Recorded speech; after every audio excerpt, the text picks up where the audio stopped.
오늘 읽은 아모스 8장 내용을 통해서 여호와의 말씀을 듣지 못한 기갈이라는 제목으로 우리 말씀 상고합니다. 12절의 말씀에 11절의 말씀에 이렇게 하십니다. 다시 한번 제가 읽겠습니다. 주 여호와의 말씀이니라. 보라, 날이 이를지라 내가 기근을 땅에 보내리니 양식이 없어 주림이 아니며 물이 없어 가람이 아니요 여호와의 말씀을 듣지 못한 기갈이라. 오늘 이 말씀이 너무너무 엄중하고 두렵고 떨리는 말씀입니다. 이 말씀은 우리가 살면서 기근을 만나가지고 양식이 정말 없어서 아프리카 같은 나라는 진짜 그런 것을 현실로 그들이 만나고 살지 않습니까? 양식이 없어요. 그래서 허기진 배를 채울 길이 없어서 아무리 먹을 것을 구하여도 얻지를 못하는 그런 사람들이 1년이면 약 3천만 명이 죽어간다는 것입니다. 지금 우리 삶에 우리는 이렇게 부유하고 풍요로운 땅에 사니까 눈으로 보지 않는 아프리카를 우리가 모르잖아요. 오죽하면 빌 게이츠 선생이 자기 재산을 다 털어서 아프리카를 살리라고 재단을 만들고 또 페이스북을 만들어서 성공한 마크 저크버그가 자기 주식을 1%만 남기고 다 내놓고 아프리카를 살려보자고 지금 이렇게 애를 쓰는데 먹을 것이 너무 없으니까. 그런데 또 참 한쪽은 너무너무 먹을 게 많아서 먹는 것이 쓰레기가 돼가지고 나가는 그런 일들이 벌어집니다. 심지어는 이제는 안 먹어야 뭐 살을 뺀다나 어쩐다나 이런 해괴망측한 그런 것을 가지고 굶어서 살을 빼고 이렇게 하는 지역이 있는가 하면 먹을 것이 하루 한 끼도 먹지 못하는 그런 아이들로 인해서 죽어가고 있는 그런 지역이 또 있단 말이에요. 이것도 우리가 이 시대에 참 큰 아픔이고 말은 뭐 지구촌입네 어쨌네 해도 이 배고픈 사람들의 문제를 해결할 수 없는 이런 아픈 현실을 우리 지구의 사람들이 안고 있지 않습니까? 그것도 너무 비참한 일인데 오늘 말씀에서는 그보다도 더 비참하고 더 크고 두렵고 무서운 일이 물이 없어서 마시지 못하는 것이거나 먹을 양식이 없어서 굶는 것이 아니라 그보다도 더 무서운 것은 하나님 여호와의 말씀을 듣지 못하는 기갈이다 그랬어요. 이건 하나님께서 주시는 마지막 심판의 징조인 것입니다. 최후의 심판의 바로 직전까지 이 세상이 어떻게 되느냐 하면 여호와의 말씀을 듣지 못하는 기갈 속에서 죽을 거라는 것입니다. 오늘 13절에 그렇지 않습니까? 13절에 보면 그날의 아름다운 처녀, 젊은 남자, 젊은 남녀들이 그 말씀을 찾으려고 어디로? 12절에 보면은 이 바다에서 저 바다까지 북쪽에서 동쪽까지 비틀거리며 여호와의 말씀을 구하려고 돌아다녀도 얻지 못하리니. 마치 먹을 것을 찾아서 강을 건너고 산을 건너고 온 땅을 돌아다녀도 먹을 것을 구하지 못해서 죽는 사람들 마냥 진정한 마지막 때의 심판의 때가 도래하면은 여호와의 말씀을 듣지 못해서 어디 가면 여호와의 말씀을 들을까 이렇게 찾아다니도 여호와의 말씀을 들을 수 있는 길이 없어져 버리는 이것이 제일 무서운 크고 두려운 심판의 날의 징조라는 것을 말씀하시는 겁니다. 우리나라도 뭐 너무너무 옛날에 다 전쟁 직후에 못 살고 가난하고 그랬기 때문에 우리는 인사말도 어른들에게 배울 때 굿모닝 그렇게 인사말을 안 배우고 진지 잡수셨습니까? 이렇게 인사를 해야 된다고 배웠단 말이에요. 얼마나 가난하니까. 예. 밥 먹었냐고 물어봐야 되는 인사말로 우리는 제일 귀한 인사말로 배웠어요. 예. 고생을 많이 했는데도 내가 고생했다 그렇게 말 안 하고 애를 먹었다. 그 먹었다는 말을 갖다 꼭 갖다 붙입니다. 예. 예. 잊었다 그러면 될 걸 잊어 먹었다. 또 먹었다라고 그때 갖다 붙이고요. 욕을 해도 빌어 먹어라 이렇게 먹는 거에다 갖다 또 욕을 해서 붙이고요. 예? 하여튼 전부 먹는 걸로 말을 통해요. 누가 부정을 저질러 가지고 했다더라고 해쳐 먹었다 이러잖아요. 먹었다는 거에다. 얼마나 못 먹고 살았으면 우리는 전부 먹었다는 말에다가 예. 그런데 진짜 기근은 여호와의 말씀을 듣지 못하는 그 기갈, 이것이 진정으로 무서운 거라는 거예요. 예수님 그러셨잖아요. 마태복음 13장에서 네 종류의 밭이 있는데 말씀이라고 하는 씨앗을 갖다 뿌리는 것으로 천국을 비유했지 않습니까? 길가밭에 떨어진 씨앗도 있고 돌짝밭에 떨어진 씨앗도 있고 가시덤불에 떨어진 씨앗도 있고 이 세 가지 종류의 밭에 떨어진 씨앗은 다 새들이 와서 먹어버려서 자라지를 못했거나 뿌리가 나긴 했는데 그냥 돌밭이 돼가지고 뿌리가 깊지 않아서 막 해가 뜨니까 그냥 말라서 타 죽었다거나 또 가시덤불에는 잘 자라기는 자랐는데 그 가시덤불이 너무 무성해서 그 가시덤불의 등살에 결국은 말라져 죽었다. 그래서 말씀이 들어가기는 들어갔는데 열매를 맺지 못했다. 이런 비유는 하셨고 마지막에 가서 좋은 땅에 뿌렸다는 것은 그러면서 이 땅에 떨어진 것은 30배, 60배, 100배의 결실을 맺었다. 이렇게 비유를 하셨는데 여기 아모스의 말씀은 그런 말씀이 아니고 아예 밭이 있거나 말거나 그게 돌짝밭이건 길가밭이건 가시덤불밭이건 옥토밭이건 할 것 없이 하나님의 말씀 자체, 씨앗이 종자가 없다는 거, 종자. 농부로 치자면 농사 지을 것이 없어요. 씨가 있어야죠. 뿌릴 씨 자체가 없어져 버리는 시대가 온다는 것이죠. 그것을 바로 여호와의 말씀을 듣지 못한 기갈이다. 이게 제일 무서운 거라는 거예요. 역사를 우리가 왜 배웁니까? 역사를 크게 나누잖아요. 고대 시대. 주로 500년 전 고대 시대라 그럽니다, 우리가. 그 500년에서부터서 1500년까지 1000년 기간을 중세 시대라 그래요. 그리고 1500년에서부터서 2000년을 근대, 그리고 오늘 우리가 살아가고 있는 2000년 이후를 최근세 시대라 그래요. 현대의 시대. 그렇게 나누는데 가장 긴 시대가 언제냐면 500년에서 1500년. 이걸 중세시대라고 우리가 얘기하는데 이 중세시대를 역사학자들은 별명을 붙였어요. 뭐라고 표현했느냐 하면 암흑의 시대라 그랬어요. 중세시대의 인류 역사에 500년, 예수님이 오시고 난 이후에 500년, 주후 500년에서 1500년대까지를 1000년의 기간 아닙니까?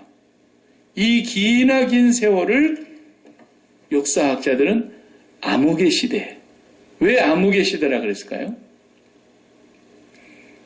그 시대가 전기불이 없어서 그랬을까요? 왜 캄캄한 암흑의 시대라 그랬느냐 하면 하나님의 말씀이 들려지지 않는 시대였다라는 거예요.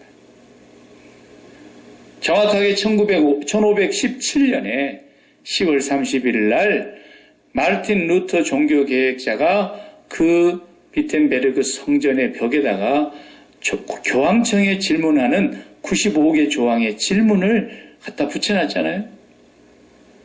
성경을 자기가 보니까 이 사람이 본래 법대를 다니다가 법대를 다니는 중에 방학을 맞이해서 자기 고향으로 돌아오는 길에 친구하고 같이 오는데 그만 하늘에서 치는 벼락을 맞고 옆에 친구가 그 자리에서 즉사했어요. 그러니까 이 루터는 그냥 거기서 주저앉아서 두려움에 떨어서 자기 또 뭔 소리인지도 모르는 소리를 외마디로 외쳤어요. 성 안나여 나를 불쌍히 여기소서 제가 수도사가 되겠습니다. 이런 거예요. 이 천주교인이니까 가톨릭 교인이니까 성 안나를 놓고도 기도를 했단 말이죠. 그리고 나서 이 사람이 이제 자기 아버지가 그렇게 바랬던 법학도의 길을 버리고 수도사의 길을 걷기 위해서 요즘으로 알면 신학교를 간 거예요. 가서 하나님의 말씀을 공부하면서 거기서 진리를 배우는데 아무리 배워도 자기 안에 하나님으로 인하여 어떤 자유와 기쁨과 행복이 없는 거예요.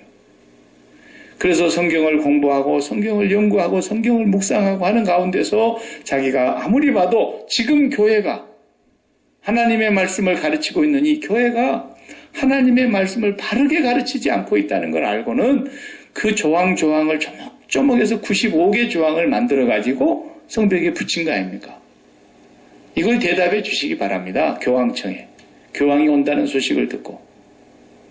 그러나 교황청에서 그 소리를 받아들일 리가 없었죠. 그래서 루터를 그만 파문을 시켰습니다. 그리고 이제 파문을 시키고 나서 이 사람을 사형언도를 내리게 되면은 이 사람은 시도새도 모르게 종교형에 처해서 사형식을 하는 거예요. 그런데 하나님께서 루터를 지키시고 그 루터가 주장했던 그 95개 조항에 대한 그 질문, 반박문이 전 유럽에 이제 퍼지기 시작했고, 그때까지만 해도 성경이 없었어요. 성경은 누구만 갖고 있었냐면 사제들, 요즘 말로 하는 파더라고 부르는 신부들, 이런 사람들만 성경을 들고 있고 일반 성도들은 성경을 가질 수가 없었어요. 물론 인쇄술이 발달하지 않아서 오늘날과 같이 책을 많이 만들어내고 그럴 수도 없었겠지만 성경 말씀 자체를 그들이 해석하고 그럴 수가 없었단 말이죠. 그러니까 교황청에서 해석해주는 해석이 유일한 해석이고 온전한 해석이라고 해서 모든 사람들에게 그것만 듣고 읽고 외우고 이렇게 하겠던 거예요. 그러니 이 사람들이 틀렸는지 맞았는지 알 길이 없는 거죠. 왜냐하면 성경을 볼 수가 없으니까. 성경이 스탠다드, 표준인데 우리가 뭐 이렇게 맞았는가 틀렸는가를 알아보려면은 자, 이게 길이가 1피트입니다. 한 풋인데 한 풋을 이걸 정확하게 맞았는지 안 맞았는지를 알려면 모든 미국 사람들이 공통적으로 쓰고 있는 그 자를 갖다 놓고 재봐야 되는 거예요. 또 이것이 10파운드입니다. 그러면 10파운드인지 어떻게 알겠어요? 모든 사람들이 쓰는 고장나지 않은 저우리에다가 얹어봐야 되는 거예요. 그런데 이 가르침이 하나님의 말씀이 맞는지 안 맞는지 전혀 알 길이 없는 상태에서 그냥 무작정 가르쳐준 대로만 듣고 외우고 했으니까, 암송하고 그랬으니까. 그런데 성경 말씀을 번역해서 그때 당시에 라틴어로 되어 있는 그런 성경을 전부 모든 사람들이 평민들까지도 읽을 수 있도록 번역을 해가지고 이렇게 나눠주고 보니까 이 성경 말씀과 교회의 가르침이 다르단 말이죠. 그래서 종교개혁이 일어나지 않습니까? 불이 번지듯이 그 불을 끌 자가 없었던 거예요. 하나님의 진리의 말씀이 지금까지 잘못 전달되어지기를 몇 년 동안, 1000년 동안. 그러니까 천국에 가보면 우리가 그거 한 가지는 알 수 있을 거예요. 500년에서부터 태어나가지고 1500년 종교개혁이 일어나기 직전까지 교회 생활을 했던 많은 사람들 가운데 천국에 있는 사람들이 몇 명 안 될 것 같아요. 인류 역사에 1000년 동안 왔다 간 사람들 가운데 어떻게 구원받는지도 모르고 교회를 다녔다니까요. 여호와의 말씀은 우리의 발 앞에 뭐라 했어요? 등불이요 우리의 길에 빛이니이다. 시편 119편 105절에 그렇게 말씀. 하나님의 말씀이 등불과 캄캄한 길에 내 발 앞을 비춰주는 등불이고 내 길의 빛이라고 말씀하신 그 하나님의 말씀이 들려지질 않으면 맞았는지 틀렸는지를 알 수가 없다고 말해요. 이 말씀이 하나님의 말씀인지 사람의 말인지를 분간을 못하는 상태가 되면은 결국은 이제 심판의 때가 도래했다는 것을 말하는 것입니다. 오늘 하나님께서 이렇게 말씀하세요. 자, 아모스 8장을 펴고 1절에 주 여호와께서 내게 이와 같이 보이셨느니라. 자, 환상을 하나를 보여주셨습니다. 이 환상이 여름 과일 한 광주리니이다. 그랬어요. 여름 과일 한 광주리니라. 여름 과일 한 광주리가 뭐예요? 그러니까 2절에 그가 말씀하시되 아모스야 네가 무엇을 보느냐? 다 같이 내가 이르되 여름 과일 한 광주리니이다 하매 여호와께서 내게 이르시되 내 백성 이스라엘의 끝이 이르렀은즉 내가 다시는 그를 용서하지 아니하리니. 끝이 이르렀다는 말이 뭐예요? 심판. 여름 과일 한 광주리가 보였다라는 것이 환상에, 이게 지금 아모스에게 보여준 환상이죠. 그 여름 과일 한 광주리는 뭘 의미하는 거냐? 끝을 의미한다는 거예요. 끝. 이제 우리가 추수할 때 보면은 마지막 추수를 할 때 추수 끝이에요. 우리 교회에 이제 대추 다 땄어요. 감도 다 땄어요. 하나도 없어요. 끝났어요. 추수는 심판을 의미하는 거예요. 본래 이 여름 과일이라는 단어 자체도 히브리 단어 자체가 카이츠라는 말인데, 카이츠라는 단어하고 또 히브리 말의 끝이라는 end, 끝이라는 단어가 캐츠 그래요. 캐츠. 캐츠와 카이츠가 발음이 비슷한 말이에요. 그래서 여름 과일 한 광주리를 보여주시는 그 환상은 하나님은 이제 끝냈다라는 거예요. 끝났다. 추수는 뭘 말하는 겁니까? 심판을 의미하는 거예요. 그래서 알곡은 그릇에 담아서 곡간으로 가고, 쭉정이는 다 담아서 불에 사르는 것이 추수 아닙니까? 그 추수라는 것 자체 속에 이미 심판의 의미가 담겨져 있는데, 여름과일 한 광주리를 이렇게 보여주시면서 이제 추수의 끝이다. 이제는 끝났다. 내가 더 이상 용서라는 건 없다. 하나님이 이렇게 말씀하십니다. 바로 이제 이스라엘 백성을 향한 하나님의 선언이에요. 이건 돌이킬 수가 없어요. 그들의 삶을 보면은 어떻게 살았느냐. 4절을 보세요. 4절에 가난한 자를 삼키며 땅에 힘없는 자를 망하게 하려는 자들아. 예. 하나님께서 이런 사람들에게 내 말을 들으라 그랬어요. 자, 5절에 이들이 어떻게 살았는가를 다 같이. 너희가 이르기를 월삭이 언제 지나서 우리가 곡식을 팔며 안식일이 언제 지나서 우리가 밀을 내게 할꼬 에바를 작게 하고 세계를 크게 하여 거짓 저울로 속이며 은으로 힘없는 자를 사며 신 한 컬레로 가난한 자를 사며 찌꺼기 밀을 팔자 하는도다. 5절 6절을 보시면 그 사람들이 살아가고 있는 삶의 모습을 이렇게 말하고 있어요. 5절에 보면은 월삭이 뭐예요? 월삭. 매월 초하루를 월삭이라고 그래요. 월삭. 매월 초하루. 1월 1일, 2월 1일, 3월 1일 이렇게 초하루. 그러니까 언제 월삭이 지나서 우리가 곡식을 팔고, 또 안식일은 우리가 잘 알죠. 안식일이 언제 지나서 우리가 밀을 내게 할고. 사람들이 그 생각밖에 없다는 거예요. 우리말로 바꿔볼까요? 아이고, 이놈의 절기 다 지키고 주일 다 지키고 그러면서 언제 돈 벌고, 그 말이에요 지금. 응? 아니 주일날 문 닫고 예배 드리라 그랬더니 주일날 어떻게 우리가 일을 않고 언제 돈을 벌겠냐. 절기에 우리가 하나님 앞에 나와서 이렇게 맨날 제사나 드리고 있는데 언제 우리가 곡식을 팔겠냐. 맨 관심이, 예배는 관심이 없고 하나님을 사랑하는 마음이 없으니까. 그래서 예배 바불고 봅시다. 예배 바불고 봅시다. 이거 참 망조들인 소리입니다. 예배 보고 2부가 더 중요한 거야. 예. 2부, 3부, 4부 뭐가 있어도 2부, 3부, 4부는 우리한테 중요한 게 아니에요. 예배 드리고 뭐 밥 먹는 거 우리에게 그렇게 중요한 거 아니에요. 진짜 중요한 것을 소홀히 하고 예배 보고 예배를 먼저 봐야 된다는 걸 알아가지고, 그렇다고 뭐 밥 먹고 예배합시다 할 수는 없으니까 순서가.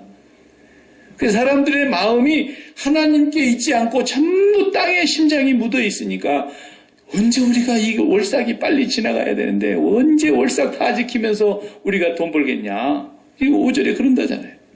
언제 안식일이 지나서 우리가 밀을 낼 거냐.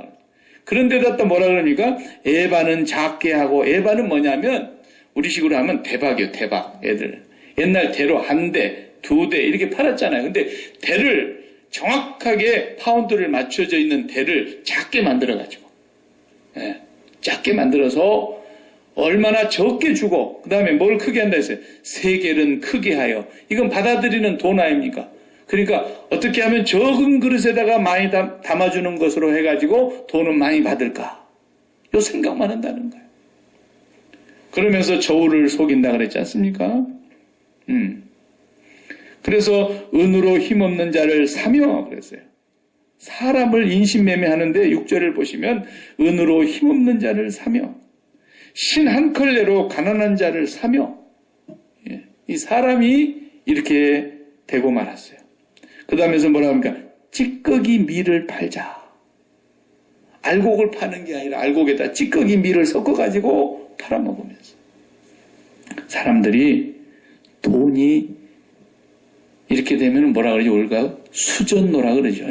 돈의 노예가 된 사람이에요. 돈을 위해서는 무슨 짓이든지 다 하는 거예요. 돈 된다 그러는 것에 대해서는 뭐든지 하는 거예요. 뭐든지.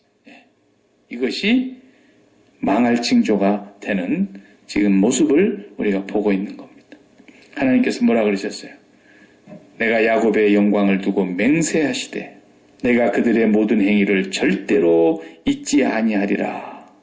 이렇게 말씀하셨어요. 그래서 온 땅에 곡소리가 날 거라는 거예요. 3절 다 같이요.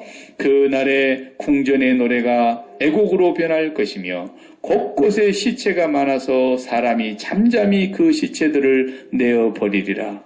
주 여호와의 말씀이시라. 아멘. 이게 나중에 우리가 역대하를 볼 기회가 있으면 보겠습니다만 역대하에 이대로 됐어요. 사람들의 시체가 온 성에 덮여서 울 사람도 없었고 시체를 처리할 사람조차도 없었어요. 장례를 치를 수 없을 만큼 그 시체가 온 성에 엎드러졌다는 거죠. 하나님께서 말씀하시는 것입니다. 현실로 이런 역사에 분명하게 하나님이 심판을 하셨습니다. 그 심판이 오기 직전에 마지막 하나님의 형벌이 뭐냐? 11절에 바로 여호와의 말씀을 듣지 못한 기갈이다. 교회에서 제일 무서운 게 뭡니까? 하나님의 말씀이 선포되지 않는 거예요. 이것이 제일 무서운 거예요. 어느 시대든지 말씀만 있으면 하나님의 말씀이 바르게만 들려지기만 하면 그 시대는 빛이 비치고 소망이 있었고 하나님 앞에 회개하고 돌아올 수 있었어요. 그러나 여호와의 말씀이 바르게 선포되지 않는 곳에서는 회개를 할 수가 없는 거예요. 빛이 없으니까 길을 잃어버린 거죠.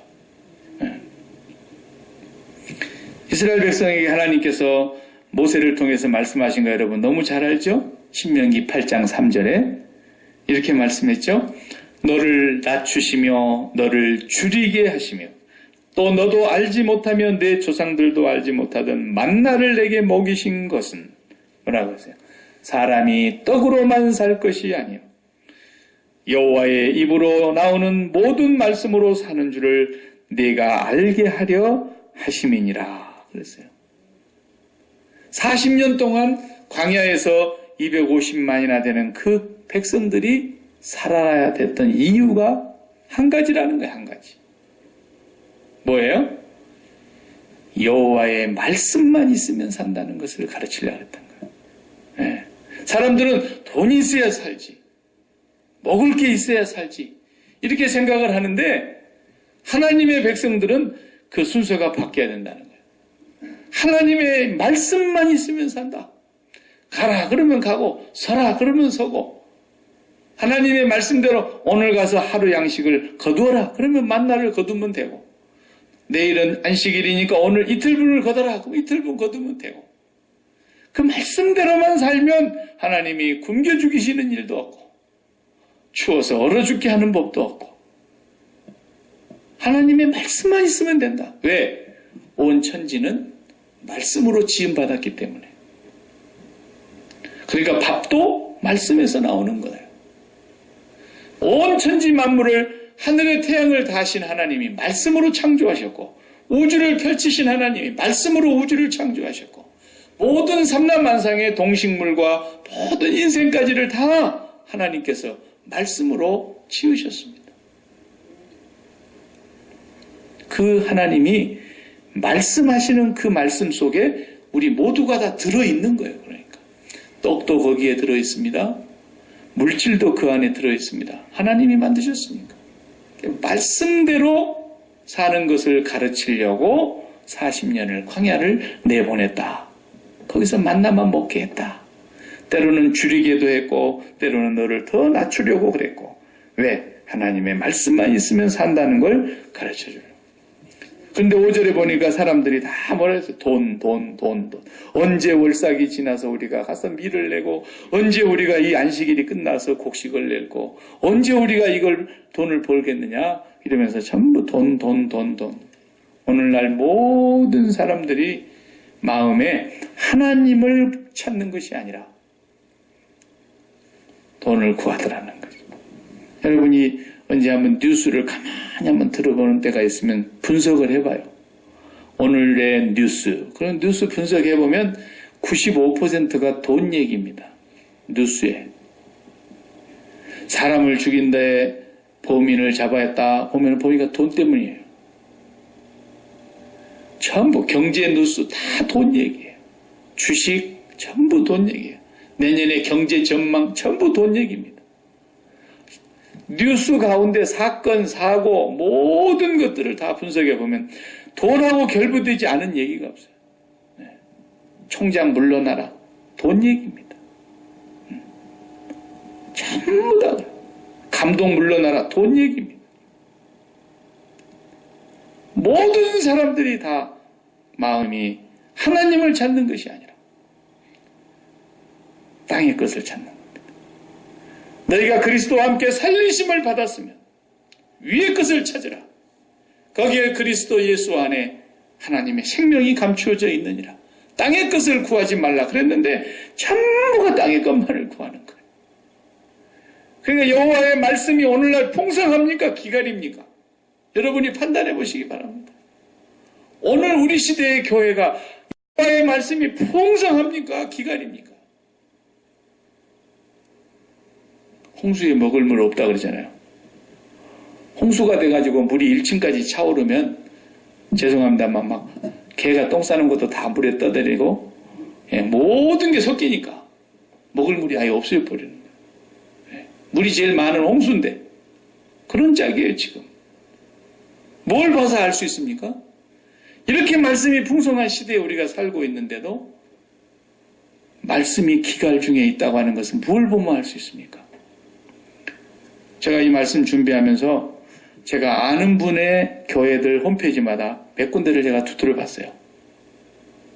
이 본문 말씀을 두드려 보진 않았고 지난주에 무슨 설교를 했는가 홈페이지에 다 나오잖아요. 우리 교회도 나오는데 이 홈페이지 들어가서 쭉 굵은 교회들, 한국의 유수한 교회들 이렇게 보통 1000명 이상 모인다는 교회들 제가 지난주 설교 제목과 본문을 쭉 훑어봤어요. 어떤 분은 축복받는 비결 이렇게 갖고 설교합니다. 어떤 사람은 축복받은 사람 어떤 사람은 축복을 받으려면 이렇게 해가지고 하여튼 축복이라는 단어가 제일 많이 나오더만 설교 제목 속에. 그러면서 그 내용도 제가 다 일일이 처음부터까지 다 듣지는 않았지만 쑥쑥 이렇게 끌어당기면서 군데군데 들어보면은 전부가 다 복받는 얘기예요. 이렇게 해야 당신의 자녀가 복을 받습니다. 이렇게 해야 당신의 사업이 복을 받습니다. 아예 어떤 목사님은 그냥 자기 교회 성도의 예를 들어가면서 하더만요. 아무개 교회 집사님 집에 신방을 가면은 그 집은 그냥 아들도 잘 돼 있고 딸도 잘 돼 있고 사업도 잘 돼 있고 모든 것이 잘 돼 있는데 어떤 집에 가서 신방을 가면 그냥 3년 거리로 그냥 개업 예배를 새로 드리고 막 계속 망해갖고 또 새로 하고 또 새로 하고 그러는데 그게 왜 그러느냐? 그러면서 이제 그렇게 비유를 해가더라고요. 나는 그 설교를 듣다가 하나님 앞에 그 자리에서 기도가 나오더라고요. 주여. 저 성도들이 이 설교를 들을 때 과연 하나님을 바르게 만날 수 있을까? 그 목사가 누구라고 말하지 못하지만 정말 기도가 나오더라고요. 너무너무 가슴이 아파. 1000명이 넘는 거예요. 교인들이 아멘 하면 듣더만 기가 막힌 얘기를 하고 있는데 그러고 있는 거예요. 하나님 잘 섬기면 건강합니다라는 것은 하나님을 얘기하는 게 아닙니다. 지금 건강을 믿는 거지. 하나님 잘 섬기면 여러분의 사업이 반드시 복을 받습니다. 이거 하나님 얘기하는 게 아닙니다. 여호와의 말씀이 아니라 지금 사업 얘기하는 거예요. 사업. 그러니까 성공의 비결을 얘기하고 축복받는 비결을 얘기하고 전부 그렇게 갖다 얘기하는. 사도 바울이 와서 듣고 앉아있으면 참 기가 막히겠더라고. 사도 바울은 한 40 좀 넘어서 순교를 당한 걸로 우리가 알고 있는데 목이 뚝 잘려서 그 머리가 톡톡톡 떼굴떼굴 굴렀다는 얘기가 있어요. 로마에 가서 결국은 네로가 그렇게 핍박할 때에 기독교인들을 다 잡아서 처형할 때 바울도 그 어간에 돌아가신 거 아니겠나. 사람들이 그렇게 생각합니다. 뭐 바울뿐이겠습니까? 베드로는 십자가에서 못 박혀 죽는데 나는 우리 주님이 십자가에 못 박히는 자리에 옳게 못 박힐 자격도 없으니까 거꾸로 매달아 주시오. 그래서 거꾸로 못 박혔다는 얘기가 있지 않습니까? 도마는 인도에 가서 복음을 전하다가 붙들려서 그 몸을 겁질을 다 벗겼다는 거예요. 짐승의 가죽을 벗기듯이.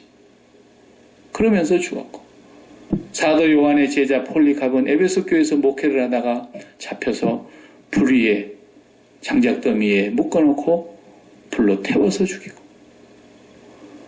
12제자 모두가 다 순교한 것으로, 사도 요한이 마지막 유배를 받았던 반모섬에 가서 요한계시록을 쓰고서는 그분은 어떻게 돌아가셨는지 장수하셨는지 모르겠습니다. 그러나 거의 모두가 다 순교를 당하셨습니다. 네. 이 순교자들을 만약에 이 앞에 앉혀놓고 설교를 한다고 해봅시다. 예수 믿는 축복받는 비결, 이딴 설교를 그 사람들한테 할 수 있겠는가? 네. 예수 믿다 붙들려가지고 그 많은 모진 고난을 당하고, 지금도 오늘도 뉴스에 보니까 수단에 있는 우리 기독교 선교사들이 너무나 많이 붙들려서 지금 재판을 받고 있는데, 세계 여론 때문에 지금 재판 날짜를 9월 25일 날 하기로 했다가 점점 지금 뒤로 늦추고 있는데, 결국은 그 사람들을 지금 어떻게 하면 사형을 시킬 것인가 지금 초미의 관심사가 되어 있어요. 그래서 지금 그들을 위해서 기도해달라고 하는 그런 뉴스가 지금 뜨고 있지 않습니까? 오늘 우리가 하나님의 말씀을 얘기하는 데 있어서 하나님을 성공이라고 얘기해야 됩니다. 하나님을 갖는 것. 하나님을 갖는 것이 성공이고, 하나님을 갖는 것이 행복이고, 하나님을 갖는 것이 만족이며 축복이라는 것을 얘기하는 것이 아니라, 어떻게 하면 하나님을 통해서 우리가 더 좋은 이 땅의 무엇을 누리게 될 것인가를 가르치고 있다고 한다면 그건 여호와의 말씀은 아닌 것입니다. 그러나 하나님을 통해서 돈 버는 방법이나 가르치고, 하나님을 통해서 인생의 성공이나 가르치는 그런 것은 그건 하나님 말씀 아닙니다. 그렇다고 해서 우리 예수 믿는 사람들 전부 다 지질이도 못나게 가난하게 다 병신같이 살다 죽으란 얘기냐? 그게 아니다는 거예요. 우리는 그것이 우리의 관심사도 아니고 우리의 생애 목표도 아니고 우리의 꿈은 아니지만, 하나님은 그분의 뜻을 이루시기 위해서 어떤 이에게 사업에 성공을 하게 해서 많은 물질을 주실 수 있고, 하나님 어떤 사람을 정치적으로 높은 자리에 앉혀서 그 사람을 통해서 하나님의 위엄을 나타낼 수도 있고, 하나님 어떤 사람을 통해서 위대한 발명을 하게 만들어서 하나님의 이름을 존귀케 할 수도 있고, 모든 분야에 하나님이 우두머리가 되게 하실 수 있는 분입니다. 하나님은 그렇게 하셔서도 하나님의 일을 하시는 것을 우리가 부정하는 건 아니지만, 그것이 우리의 이 땅에서의 하나님을 섬기는 목표요, 인생을 실현하는 꿈이 된다면, 그것을 가르친다면 그건 하나님의 말씀은 아니라는 거예요. 하나님은 어느 곳에서도 그렇게 가르치지 않았어요. 요즘에 보니까 어떤 간사라고만 이름이 되어 있는데, 김모 간사인데, 이 양반이 전국적으로 다니면서 이 왕의 재정이라는 강의를 하고 다니더라고요. 그 왕의 재정을 무슨 소리를 하는 거냐? 재정부 잘하라고 강의를 하고 다니나 하고 내가 한번 들어봤어요. 들어봤더니 어떻게 하면 하나님께서 우리에게 물질의 축복을 주실 것인가에 대한 설명을 하더라고요. 각양각색의 성경 본문을 끌어다 대놓고 그걸 가지고 자기 나름대로 해석을 하면서 하는데, 그 여자분이에요. 내가 보니까 무슨 전문적인 목회자는 아닌데 무슨 어디 간사래요. 자기가 이제 사업을 하다가 쫄딱 망해가지고 한 50억의 빚을 지고 살다가 하나님께 회개하고 다시 사업을 해서 그 빚을 다 갚고 많은 물질의 복을 받았는데 그 물질 받은 복을 자기가 이제 소개한다는 거예요. 어떻게 하면 물질의 복을 받을 것인가. 그러니까 거기에 수많은 성도들과 목회자들이 모여가지고 그걸 배우고 있더라고요. 예. 참, 세상에 할 짓이 없어서 그런데 가서 그걸 배웁니까? 예. 하나님이 돈 벌게 해주는 어떤 기계야, 기계. 말은 아주 청산유수로 하더라고. 좋은 말만 다 하더만. 근데 보니까 전부가 다 돈으로 결부가 됐어, 돈으로. 그런 걸 어떻게 가르치려고 그러죠? 예. 그러면 그 강의를 들은 사람들이 다 그렇게 물질의 복을 받습니까? 예. 어쩌다가 한두 사람 그럴 수 있어요. 한두 사람 그럴 수 있어요. 그걸 모든 사람에게 천편일률적으로 다 대입을 해가지고 거기에서 그 강의를 듣는 사람들이 다 뭘 관심을 갖고 오는 거예요. 하나님을 어떻게 더 사랑할까라기보다도 어떻게 나도 한번 저렇게 대박나는 물질을 받아볼까. 그럼 나도 하나님을 위해서 쓸 텐데 전부 생각이 거기에 있어요. 그렇게 되지 못한 사람들은 상대적으로 다 뭡니까? 패배주의에 빠지는 거예요. 내가 물질의 복을 못 받는 것은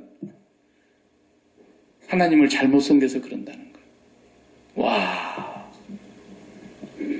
성경 어디에 그런 말이 있어요? 여호와의 말씀이 아니잖아요. 예수를 믿는 모든 사람들이 다 사업을 해서 전부가 다 성공을 해야 된다.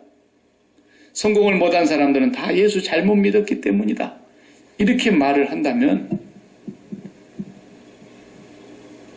오 마이 갓. 네.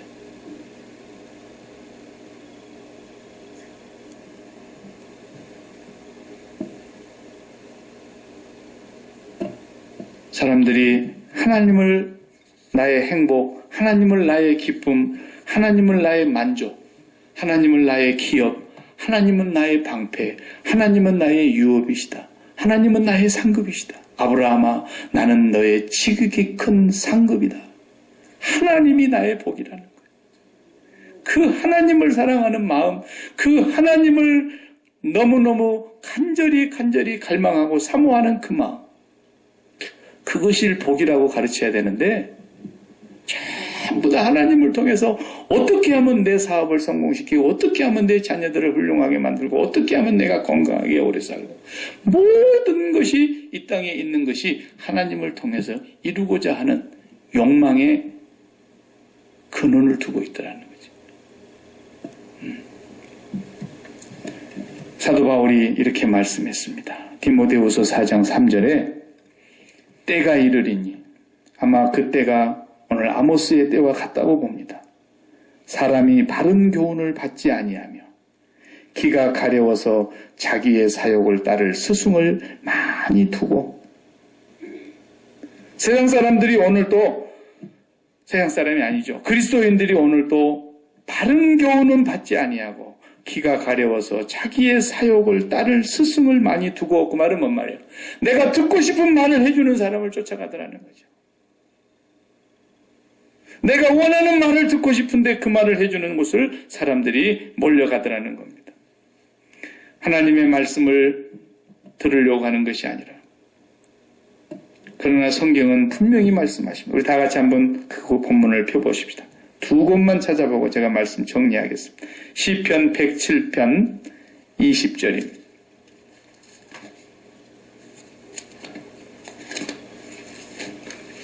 시편 107편 20절.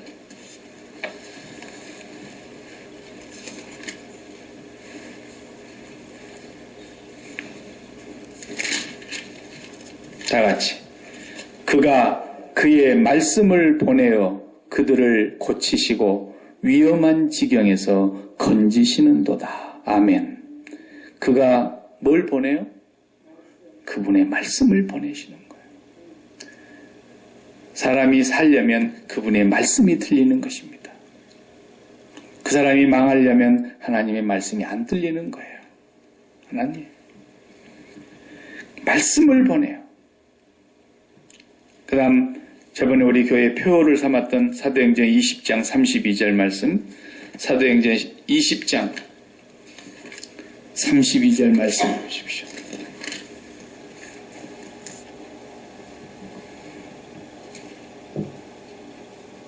사도 바울이 마지막 밀레도에서 교회의 장로들을, 에베소 교회의 장로들을 불러 모으고 성도들을 불러 모아놓고 고별 설교를 하면서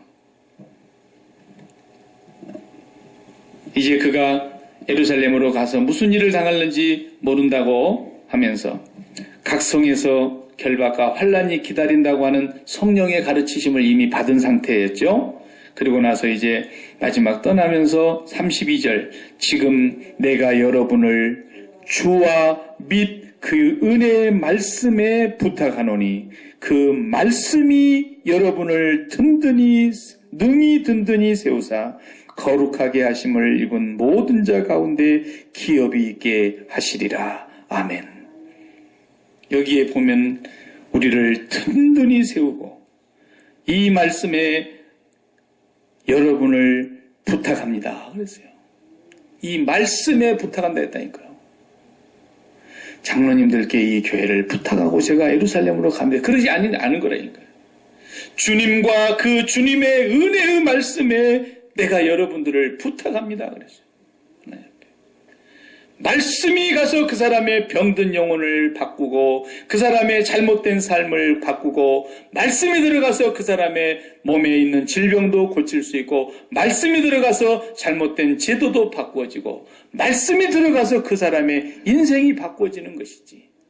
여호와의 말씀을 듣지 못하면 그것은 그대로 심판이요 기갈이요 죽음이라는 것입니다. 그래서 전도서 5장 1절에서도 가까이 하여 말씀을 듣는 것이 우매자가 제사를 드리는 것보다 낫다 그랬어요. 가까이 하여 말씀을 듣는 것이. 때마다 여호와의 말씀을 읽고 묵상하며 살아가는 저와 여러분 되기를 간절히 바랍니다. 기도하십시다.